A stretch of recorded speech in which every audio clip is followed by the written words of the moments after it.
And we're live. Hey everyone, welcome to Koopa Kast 57. In my defense, and now this new series makes a return with the second episode in which we debate the greatest Legend of Zelda game ever. I am your host this time around, Matt Paxton, the multimedia manager, and I don't know who these other three people are because I haven't seen them in like 4 weeks, and names. So why don't you guys go ahead and introduce yourself?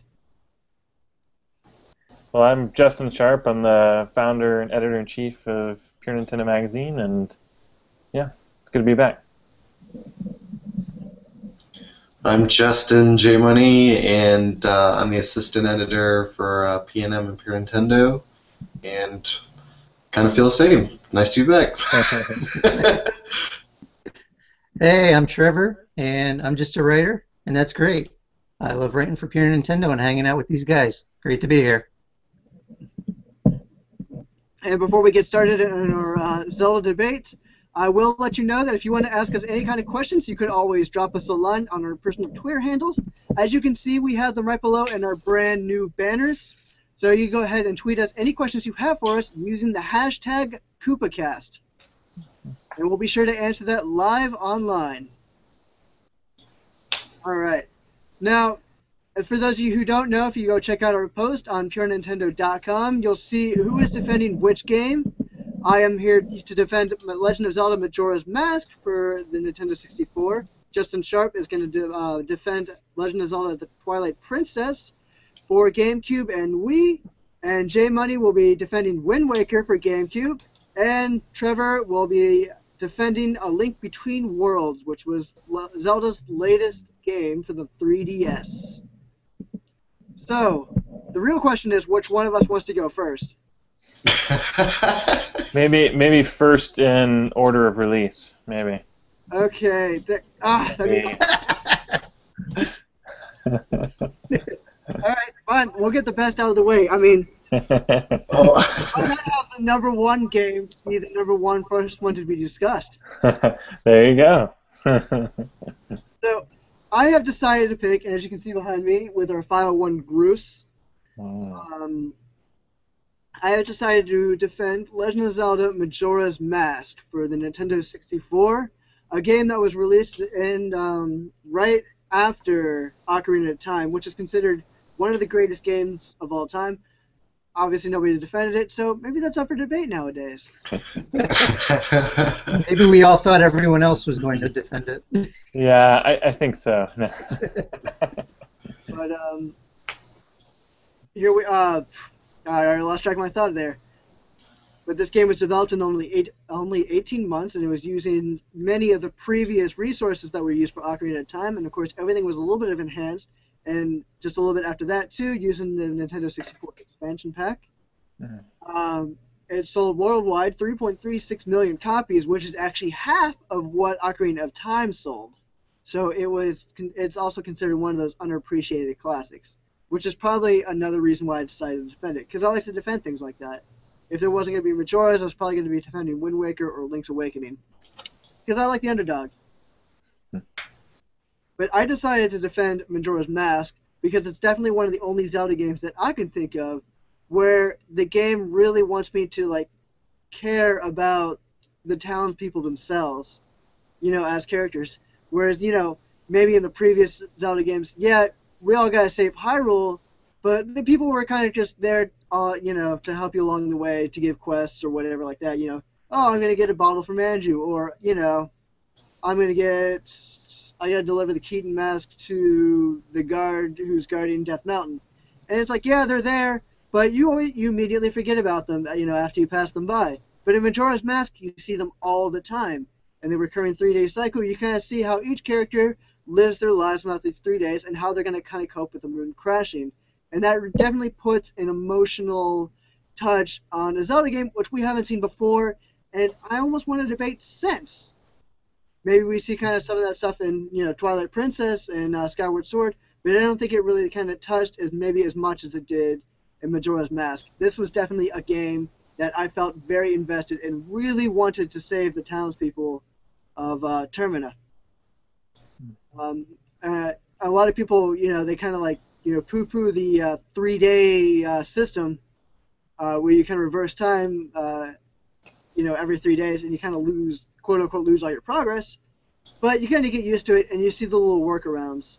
You put your money in the bank, and then when you go back in time 3 days, your money's still there because time bank. I don't know. You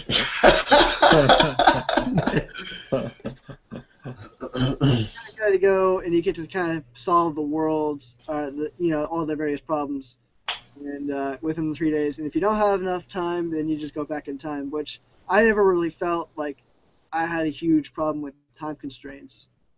But the 3 day cycle, I feel like, yeah, it was kind of a problem if you couldn't get used to it. But at the same time, it really helped build the system of like getting to know the townspeople and their kind of mannerisms, because you had to relearn these things over and over and over again. And it kind of, I think it kind of worked. Maybe I'm trying to be like a Majora apologist. I'm trying to like think of like ideas on the fly, like maybe why repeat 3 days? And maybe they wanted to do like a yearly system, but couldn't have the memory for it, and 3 days just seemed to work out fine. Let's see. I also think Majora's Mask, well, obviously I think it's the #1 game, so obviously I think it's better than Ocarina of Time, right? And absolutely, because I think the design, the design, it's a lot tighter and it's a lot cleaner than Ocarina of Time. With Ocarina of Time for the Nintendo 64, sure, it was a blowout success, but I still felt like Nintendo was trying to find their footing a little bit with Ocarina of Time. Like they weren't sure like how big they can make the world, or like how much can they really add into it. And the result was we got like this huge Hyrule field, but there's not really anything in it. There's a farm in the middle. There's Hyrule Castle over here. There's Kakariko Village, and then there's a bunch of other stuff here we don't really care about anymore. So giant field, but with Majora's, everything's pulled in much tighter, and the travel is much easier. What else? I mean, there's just so much, and I'm pretty much rambling. Does anybody have any counterpoints to this? I think that last point you made about walking in the field, I definitely agree with you on that. I think that was one area where that aced Ocarina. I liked all your points. My issues, to the extent that I have issues with Majora's Mask, were always, I think, twofold. One, traditionally Zelda games, especially console games, have very distinct styles. Like you go from the cell shading of Wind Waker to the realism of Twilight Princess to sort of that watercolor look of Skyward Sword, and Ocarina and Majora's Mask look very similar. Now, granted, it has the expansion pack power, so it looks better, but it's hard to shake the ghost of Ocarina of Time when you're playing Majora's Mask for me, because they share that same style. And like you said, the 3 day system, which I can't say it's bad, but for me, my intuition in Zelda is always to explore, hack every blade of grass, try to pick up everything that's not glued down, wander every corner of the map, and I felt like, at least in the early goings, Majora's Mask kind of robbed me of that freedom to explore. All right. That's it. I feel like I'll counter that, though, because you could use the inverted Song of Time to slow down, and then all of a sudden the short 3 days become a very long 3 days. No, it's definitely a fair point. It's just, I'm just going from my intuition, instinctively. I don't want to have to think about that. I want to just have the world be my oyster, the overworld, that is, and run around to my heart's content. I'm not knocking the game by any means. Like I've said before, even the worst Zelda game is still greater than almost anything on the market. So. Yeah, and it kind of reminds me, people mention that same argument against like Pikmin. They're like, oh, the day-night cycle. I wish that wasn't there because I could just get so much more done. But it's kind of hard if you take it out, and if you could just play, to your heart's content, it takes out some of the gameplay, some of the uniqueness and the fun of it. But so I think if you take out some of that Majora's Mask, it lessens the experience a little bit. So I kind of like the 3 day system. One thing I didn't like about Majora's Mask, I guess it's mostly the similarity, with Ocarina of Time. But I did feel like they improved the visuals quite a bit over Ocarina of Time, and so I did appreciate the extra use of the expansion pack, and I remember things just being really sharp in that game. I don't know the details on the shield, the Termina shield versus the old Hylian shield in Ocarina of Time, and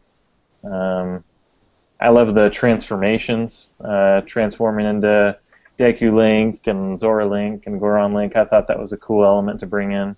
Now, that creeped everybody out the first time that happened, right? Yeah.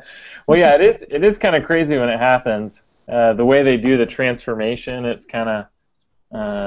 Did Majora's Mask have a higher rating than Ocarina of Time, or was it still teen? I don't remember. I don't even think it was teen, to tell you the truth. I think it was just like K10, or it was like that level that's not E, but it's just low T. I can't remember what it's called though. Yeah. Did they have E10 then? They may have had E10, but yeah, this would have been a while ago. But yeah, I seem to recall it having like a slightly different rating than Ocarina of Time. Maybe I'm wrong, but I seem to recall it wasn't just because of the transformations or the scariness of it. I thought it was because of the moon, like the feeling of death or whatever in the game. I don't know. The feeling of death was definitely almost everywhere in that game. Yeah, it's a very ominous, foreboding game. So, I mean, we've all seen the theory by now, right?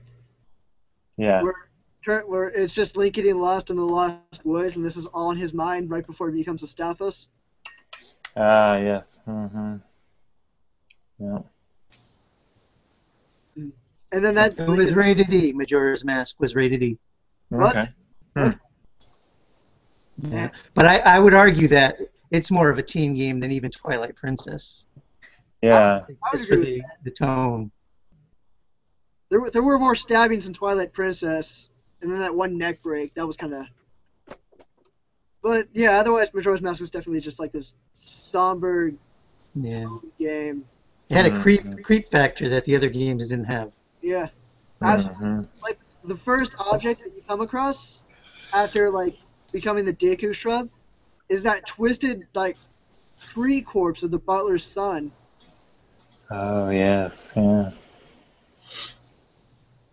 I mean, holy crap, that's like a completely different, like, immediately, because you can go check it out, and, like, Tattle, I think that's the one that's with you, like, looks at that and you're like, wow, this tree looks so sad, and it's like, immediately sets a tone, like this is not a game that we usually come out with. And that's another thing I like about this game. Look, I mean, the Zelda story is fine, you know, there's Triforces, there's Zelda, there's Ganon, but Majora's Mask didn't need any of this. Zelda showed up once because they needed to ham that Ocarina of Time in there. That's it. Otherwise, after that, gone. And then nobody cares. Nobody cares about her, or Ganon, or Triforces, or, you know, the goddesses, or anything like that. It's just Link and these townspeople and just all of their complicated problems. Yeah, I definitely agree with you. Yeah, some may say that's a reason why it's good. Some may say it's a reason why it's bad. I mean, or not bad, but not the best one. Not as good. Yeah. But yeah, I think the unique ones do stand out more in people's minds. Like, I know Link's Awakening was one I was thinking about for this discussion, just because I like the uniqueness of it. Definitely. But, you know, when I was trying to think of it in the grand scheme of things, you know, it's hard to say what's the best Zelda game because, you know, you're like, okay, well, what's the best 2D Zelda? What's the best 3D Zelda? What's, you know, you kind of start making these categories, you know, just to like, well, I really like this one, I really like that one. And there's good reasons for pretty much any of them. But yeah, Majora's Mask is a good one. That's a good pick. I'm actually surprised that, Justin, you came on here to defend Twilight Princess when, at the last Koopa Kast, you were talking up Skyward Sword, and I was certain you were Yeah, well, I was actually going to do Skyward Sword, but I was like, I've already beaten that horse, so, you know. I was like, I'm sure people know how I feel about it. But by the way, if you don't know how I feel about it, I love it. Come at me, bro. If you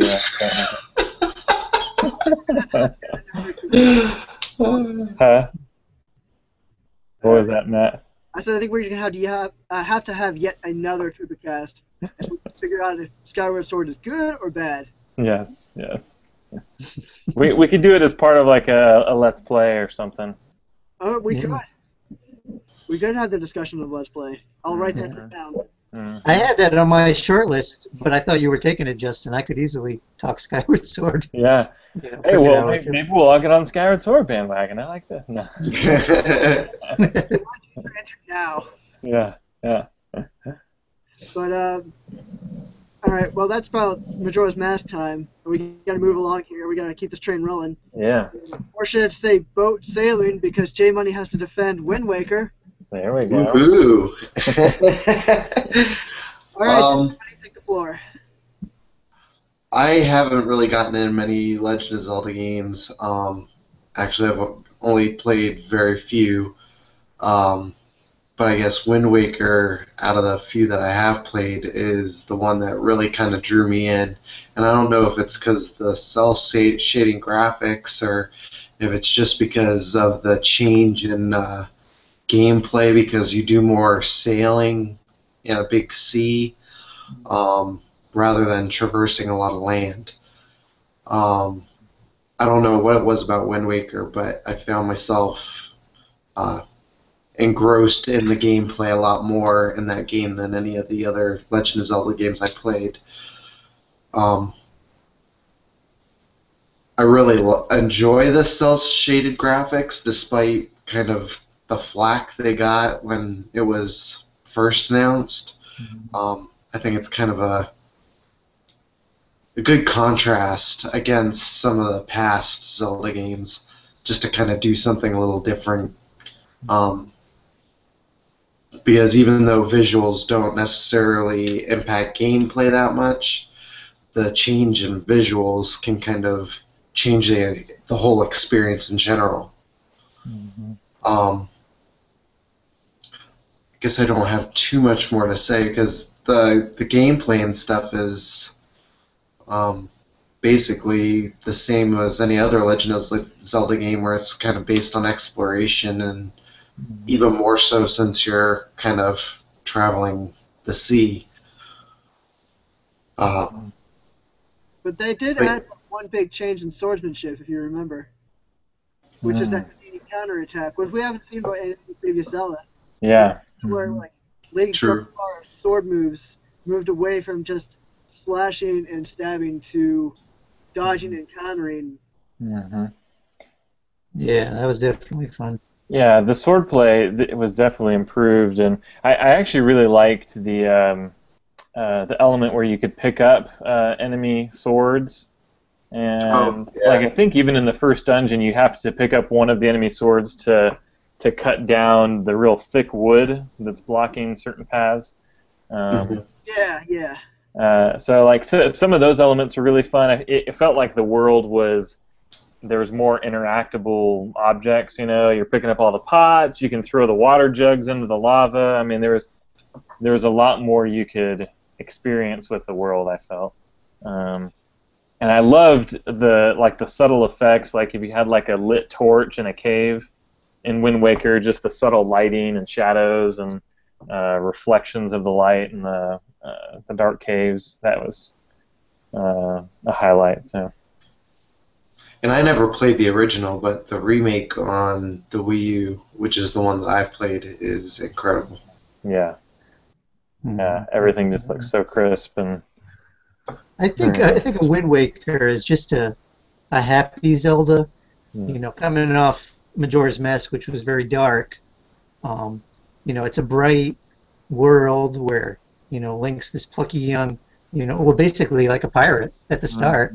And I think even the story, you know, it kind of shies away from a lot of the goddesses, the sages that, you know, were developed in Ocarina. And I think it's just more of a fresh and kind of optimistic story. I mean, Link at the start, at least, is just out to save his sister.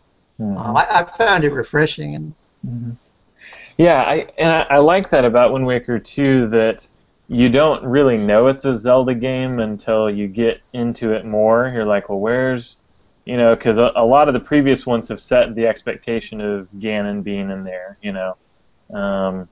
So granted, we may get into spoilers here, so if you haven't played it, but after 10 plus years, if you haven't played it, I think they expire.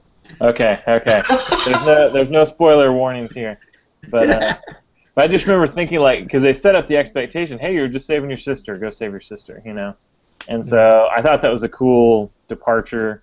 Of course, we all know you find out there is more to the story, but and I like that. I like when it kind of when a game sets some expectations and then exceeds them and goes beyond that. There's several games where they've done that, where it's like, oh yeah, well, even in going back to A Link to the Past, you thought you were just going to get the 3 pendants, right? You're like, oh yeah, I just need to get the 3 pendants, go back to the castle, everything's good, right? Well, not so much. So I like how the game, opens up, as you get into it. There's another game, Tales of Symphonia, on the GameCube, opened up like that as well, where you think you're like halfway through the game or getting close to the end, and then it just then it explodes. You're like, oh man, I'm just on the tip of the iceberg here. So. Wow. That's like Xenoblade Chronicles all the time. Yes. Yeah, and now you know why it's such a great game. No, I mean that's one reason. I mean, I think great games do leave some surprises. You get into the game and it becomes more as you play it, and I think that's a big element. I will say that's the first Legend of Zelda where I kind of really felt bad for Ganon. Because that was the one where he kind of he wasn't just playing this evil guy who wanted just to take over Hyrule. He was like the guy who lived in a harsh desert and people were dying around him, and then he looked over at Hyrule and everyone was prosperous and happy. Yeah. And he looked back and there was a vulture that just took his friend or something. It's kind of like they gave depth to this major villain where there was no depth before. Yeah. And that's a good point too. I like when they do that. I mean, think of Bowser's Inside Story, or any of the Mario and Luigi games where they gave a lot more character to Bowser, which I thought was cool. I like that, seeing more character to even the villains. They're not so one-dimensional, like, oh, he's bad and he's always evil, he's always been bad. Right. It's like that's not always the case. In real life, people aren't necessarily born evil or whatever. There's something or some experience that for better or worse brought them there. But yeah. While that's incredible, I just want to point out that Majora's Mask did it first. That's true. Still with depth in the Zelda series, and that's why I still my number. I think you've already presented your points. I don't think you can retroactively. No.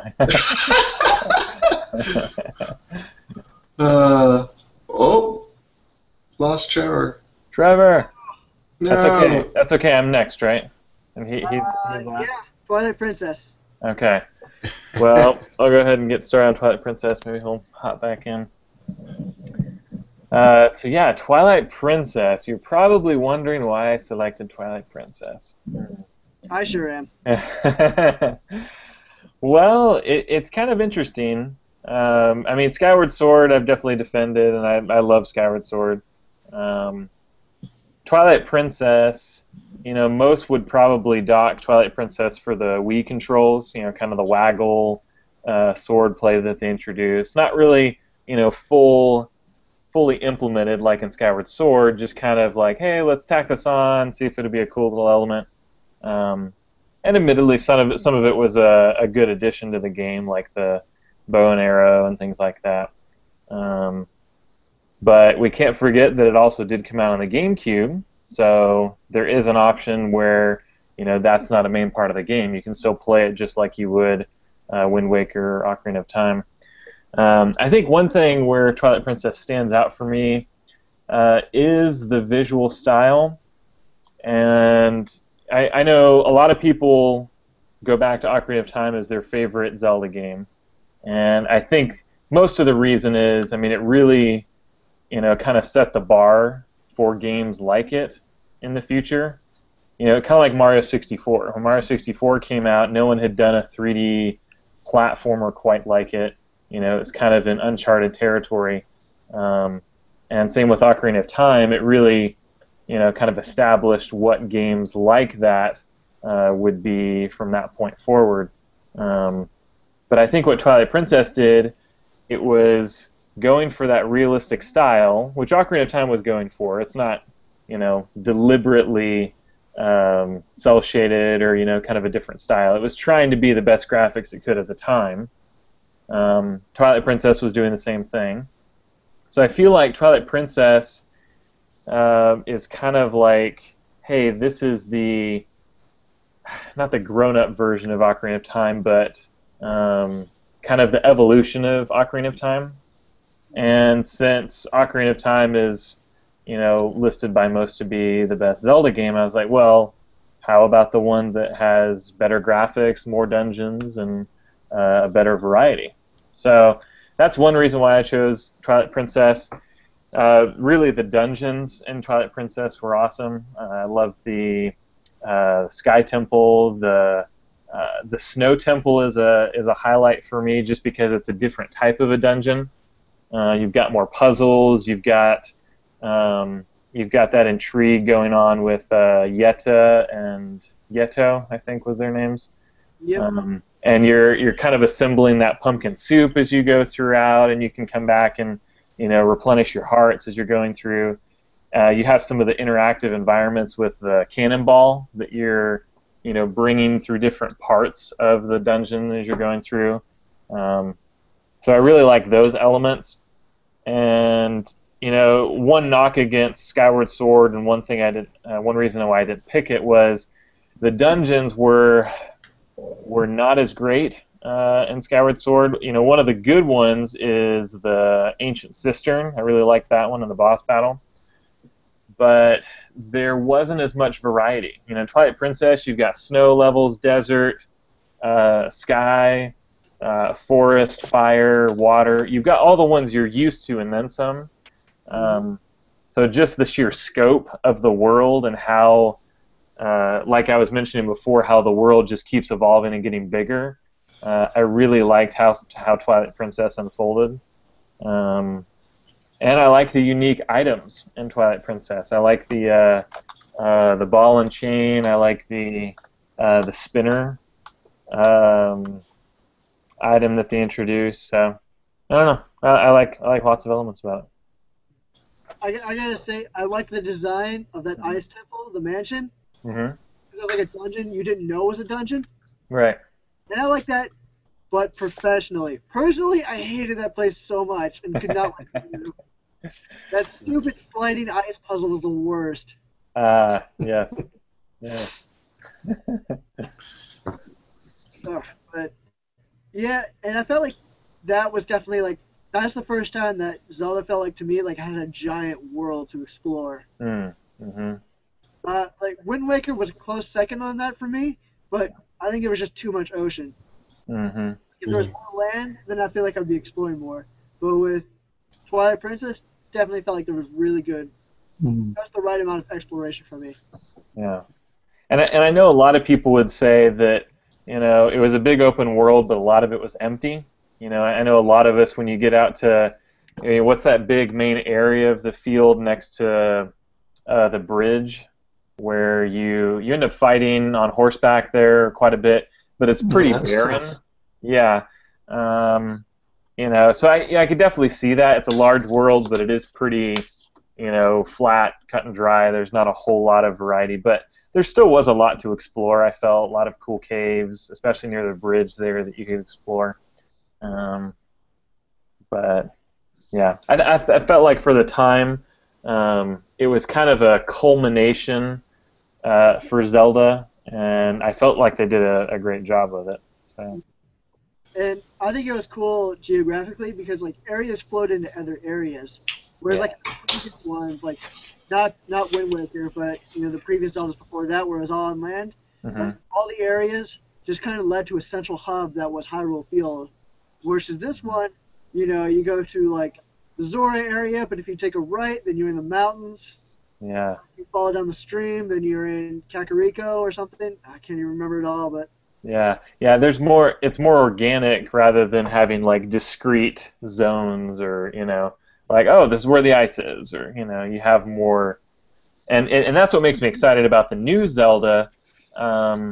This may be a point, maybe for Trevor, with Link Between Worlds. I feel like sometimes the best Zelda game is sometimes the most recent Zelda game, just because they've taken ideas and things that didn't work in past ones and tried to improve on it.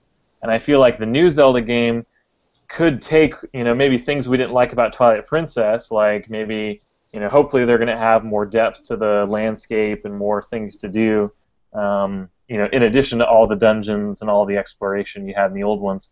So I feel like, that's one reason, again, why I chose Twilight Princess, because I feel like Ocarina of Time being the basis for a really, really good Zelda game, I felt like Twilight Princess took what Ocarina of Time did and perfected that formula at that time.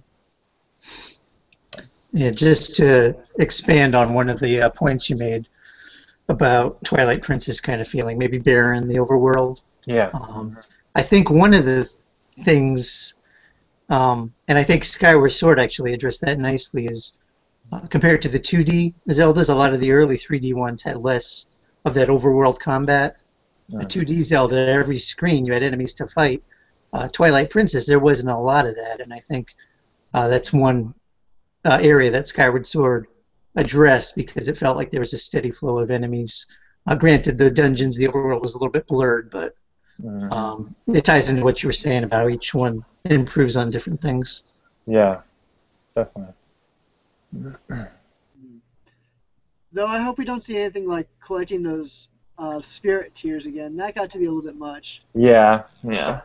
Well, and another thing, like with Skyward Sword, there's a lot of good that I could say about it, but some of those little quests and things. I mean, even the original Wind Waker. I mean, we all remember the Triforce Fetch quest as being a sour point. The slowness of traversal, on the water that they improved with the Wii U version.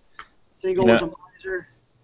Yeah, and I feel like with Twilight Princess, there's less to complain about with Twilight Princess. I felt like the story was great. I felt like, I liked the, duality of the world with the Twilight, and it kind of makes the world even that much bigger, having the Twilight version of the realm versus the Light. So,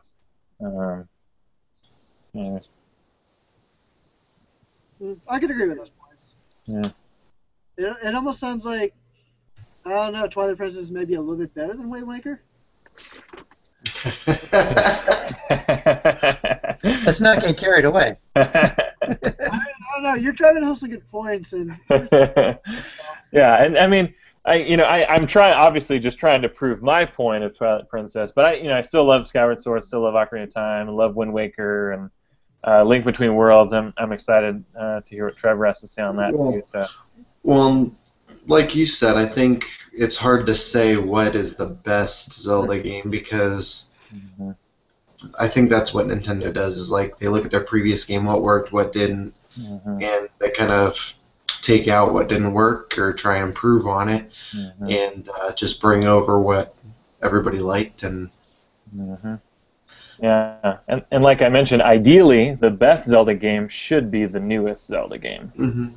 It should be where they've gleaned the ideas and added something fresh, but also kept what people want and what people are looking for. And well, I think that's probably what's made it such a long-running series too, is that you just keep improving on the game and what's worked and what didn't work or whatever. Yep. If if that wasn't the case, then the game wouldn't sell. Yeah, we wouldn't have a Zelda franchise Right, exactly. if each game wasn't as good or better than the previous one. So. I don't know. By that logic, they should have stopped at Majora's Mask, because how do you I was about to say, so Trevor should win this since he's got the most recent Zelda game. Yeah. No pressure, Well, Trevor. I hope I will, but not because of, just its place in the timeline.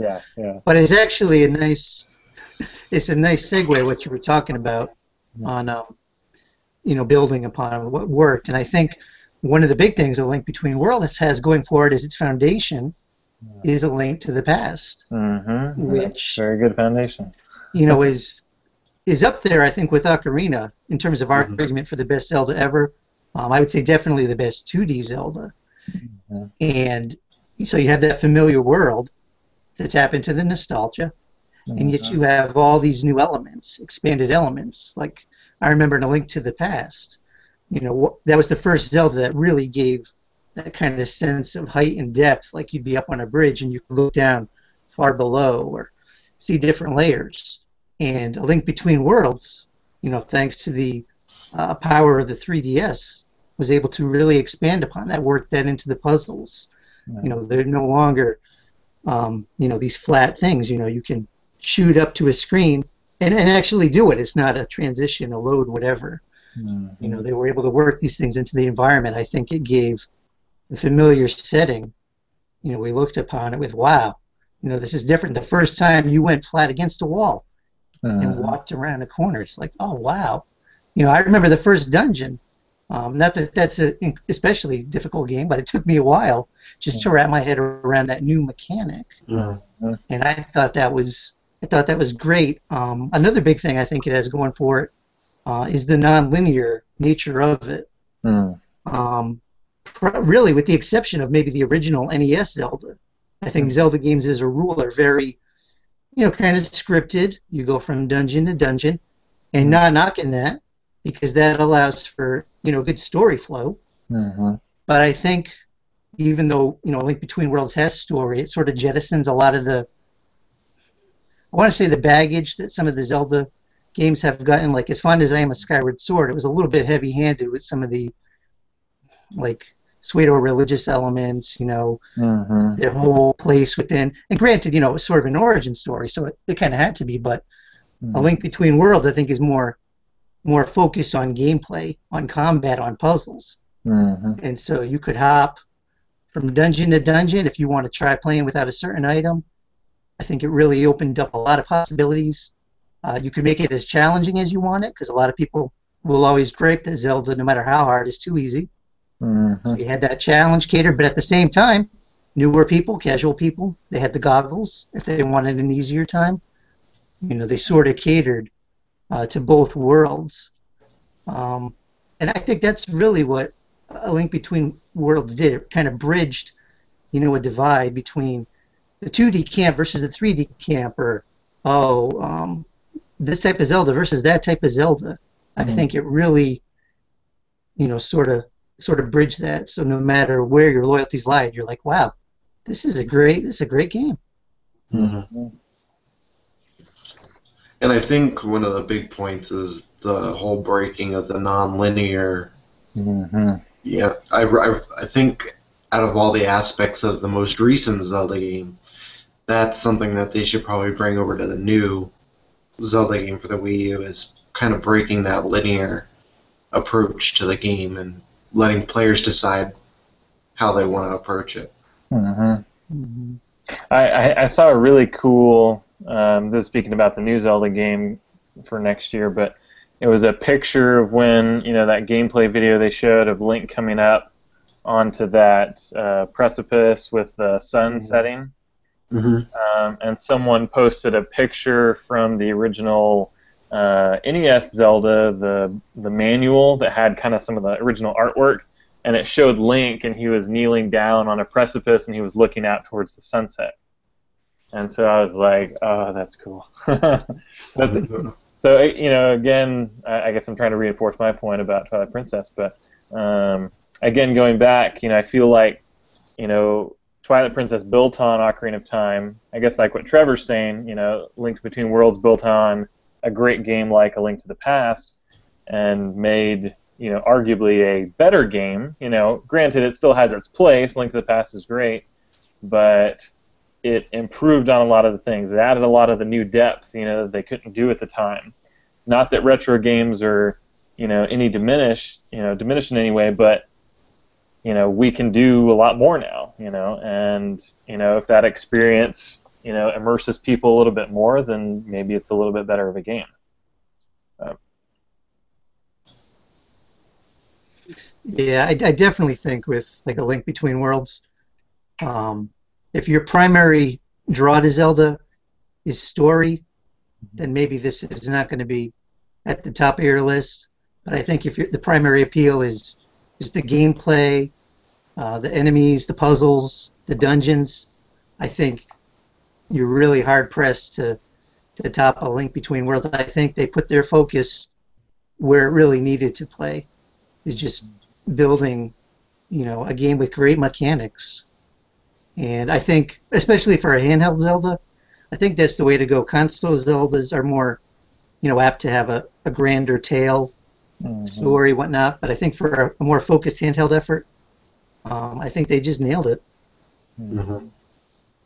And I think they did a great job of capitalizing on the 3D effects that the 3DS provides. I think they did a great job with providing a lot of depth to the game and just the gameplay in general. Mm-hmm. Yeah, and I think emphasizing the 60 frames per second in 3D was a big thing too. That really, the frame rate helps a lot in determining if the 3D is good and will work and add to the gameplay. And it was just really sharp in that one. Yeah. And it's a game that keeps giving. I mean, you beat it, go back and play hero mode, try to get all the collectibles. It's got a great Street Pass feature. And thankfully, because A Link Between Worlds is a popular game, you're bound to get a lot of tags, and then you can go search out the Shadow Links. So really, I think that has a strong thing, because Zeldas, sometimes they can be so intense. You may beat a game, and it may sit on your shelf for years before you go back and beat it. With A Link Between Worlds, because it's so focused, you can beat it, and then you may want to pick back up right away. That's a good point. All right. And does anybody feel like their number one has changed at all? Well, in my defense, my true number one is actually Wind Waker, but J Money took it, so I went with my second choice, which is a very close second. It's not a stretch. I could have probably picked 5 different games and argued them just as passionately. Yeah. Well, and Twilight Princess is up there with mine too, because I just love that game graphically. I mean, I honestly hope that down toward the end of the Wii U's life, they kind of go more realistic with it again and kind of give that another shot, because I think another Twilight Princess type game where it kind of looks more realistic would look like really, really good on the Wii U. Or a future system. Yeah. By then we might have VR, so who knows? That's true, yeah. Little Boy 2. Yeah. There you go. We'll be playing first-person Zelda. Yeah. I feel like I have to point out to the viewers at home that before we started this podcast, one of the emails I sent to everybody, I asked them to tell me their game ahead of time, because I had a thought in the back of my head, which was, what if they all picked Wind Waker? So I had to make sure, because Wind Waker was definitely up there, because I was thinking about defending it too. And like, somebody else might defend it. I'm like, well, what if they all defend it? Yeah. So had to make sure, and then I rethought it. And I thought, yeah, Majora's Mask was the right choice for me. Obviously, everyone else thought they all had the right choice. Yeah. I think we've all reiterated over and over again is that there was no wrong answer in this little debate. Unless somebody picked Zelda 2 for the NES. Then I would have kicked you out of the Koopa Kast. Cause Yeah, we would have to question your sanity. Well, I think. now you guys know why Tristan couldn't make the podcast today. Yeah. And yeah, I think every Zelda game kind of has it's good and bad. It's just kind of depends on which one you're looking at the time. Yeah. I got to give Matt credit. I did jokingly. I said Link's crossbow training, but I kind of did it in a serious way, and Matt's just like, "Oh, really?" Oh, okay, yeah. Well, I defended Music on the first in my defense. That's true. Yeah. I kind of want to see where he goes with this. Yeah, you really liked the focused gameplay they had in crossbow training. That's right. It cut out all the wandering around and the puzzles and the story. That's it just gets back to what Zelda shooting things. Right to the essentials, combat. Yeah. Yeah. You could have made a good argument. Yeah, I don't even believe myself, so I don't know how good it would be. Did anybody actually play Link's crossbow training? I'm wondering if there was there. It does have the Twilight Princess visuals, which we all love. Yeah. Did Ganon challenge Link to like a crossbow off? No. I don't. Have you not even played know it? if there was a plot to it. Yeah. Have you not played it, Matt? I have not played it. Okay. No way It's definitely a good game. Yeah. I mean, it's not a very good. Zelda proper, but yeah. It was pretty fun. I mean, it's basically a freebie. I mean, you got it with the shell, the Zapper shell. So yeah, wasn't it $20 or 30? It was like almost the same price as the shell. Yeah. Maybe they only sold it. They only sold it with crossbow training at first. I think they did come out with it separately later, but yeah, I got it in a little paper sleeve, like. Yeah. Well, definitely a good game for what it was. I mean. You guys are missing the important thing. Why would I want the shell? Why would I want a piece of plastic which I know is gonna collect dust? Yeah. I always thought the Zapper shell thing was kind of an odd peripheral. Yeah. It was kind of fun for like some of the Resident Evil games that they made. Like, what were the ones that were on rails? They did a couple of them on the Wii. Oh yeah, Umbrella Chronicles. Yeah, Umbrella Chronicles, Dark Side Chronicles. Yeah, there you go. It was also. Did you guys ever play Dead Space Extraction? Yes. On the Wii. That's a very good game. Now that game was awesome. Yeah, I didn't always play it with the Zapper because it kind of felt awkward moving, with the joystick and pointing around. But yeah, it was fun. Yeah, Dead Space Extraction was pretty incredible. I think I've got it right here. Somewhere. Yes, very, very good. Yeah, that got pretty good critical reception, if I remember right. Yeah. All right. Well, we're actually gonna go ahead and wrap this up because we're coming close to an hour. So I want to thank you all for joining me on the Koopa Kast, both our listeners and, of course, our panelists, Justin, J Money, and Trevor, for joining me on Koopa Kast number 57. And if you have any questions for the Koopa Kast, feel free to email us at podcast@PureNintendo.com. Also, you can also contact us through Twitter. As you can see, our Twitter handles are listed below our names.